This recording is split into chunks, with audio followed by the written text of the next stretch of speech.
And అలాగే sir ఫైనాన్షియల్‌గా కొంచెం లోగా ఉంటారు. వాళ్ళకి ఎలాంటి ఆప్షన్ ఏమైనా ఉందంటారా? సో, ఈఎంఐ ఆప్షన్ ఉందండి. ఎందుకంటే ఎక్కువగా మనకి బిలో మిడిల్ క్లాస్ ఫ్యామిలీస్ నుంచి వస్తారు. సో, వాళ్ళకి బర్డెన్ అవ్వకూడదు అని చెప్పి ఈఎంఐ ఆప్షన్ ఉందండి. అండ్ దట్ టూ మనం చార్జ్ చేసే ఫీజ్ ఏదైనా సరే ట్రైనింగ్ పర్పస్‌కే చార్జ్ చేస్తున్నాం. ప్లేస్‌మెంట్స్ అన్నవి ఫ్రీ ఆఫ్ కాస్ట్. సపోర్ట్ ఎంత వరకు ఉంటుంది సార్ ఒక స్టూడెంట్‌కి?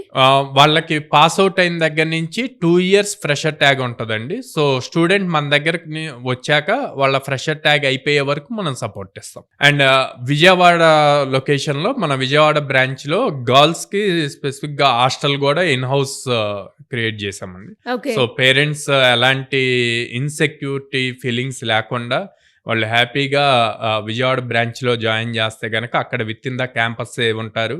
అండ్ హ్యాపీగా అప్ స్కిల్ అయ్యి ప్లేస్‌మెంట్స్ ఉంటాయి కాబట్టి వాళ్ళకి బెనిఫిట్ అవుతుంది. సో, మనం వచ్చేసి ఆల్మోస్ట్ 800+ కంపెనీస్‌తో అసోసియేషన్ ఉండటం వల్ల మనకిప్పుడు almost every day or alternate day కంపల్సరీగా ఒక డ్రైవ్ జరుగుతదనమాట. ఓకే. సో, ఇలాంటి ఫెసిలిటీస్ ఉండడం వల్ల స్టూడెంట్స్ ఇంతమంది ప్లేస్ అయ్యి బయటికి రావడం జరిగింది. అవును. ఎస్పెషల్లీ ఈ కోర్సెస్ అవును. రిలేటెడ్‌గా. అవును.